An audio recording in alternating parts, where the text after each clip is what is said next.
দেখেন রাস্তার ভিতরে কাজ করে কি অবস্থা।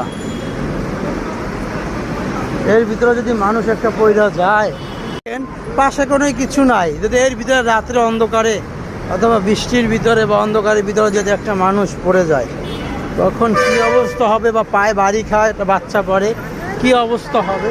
দেখেন রাস্তার ভিতরে এরকম বাচ্চা পড়ছে, তার জন্য কত আয়োজন, কত কিছু ব্যবস্থা নেওয়া হয়েছে। মানুষ মরার পর ব্যবস্থা নেওয়া হয়।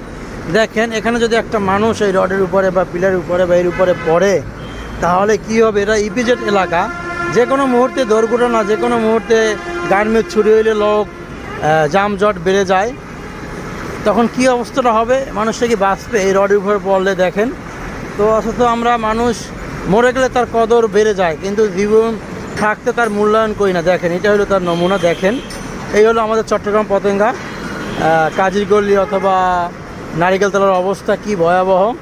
যখন হঠাৎ করে সন্ধ্যা বা গার্মেন্টস ছুটি হয়, পাশে কোনো বাউন্ডারি না, যদি এর উপরে মানুষ পড়ে কি অবস্থা হবে চিন্তা করে দেখতে পারেন। রাত্রে তো কোনো ব্যারি নাই, ব্যারিকেড নাই, এইটার ভিতরে কাজ করে একটা মানুষ পড়ে গেলে তখন তার অবস্থাটা কি হবে।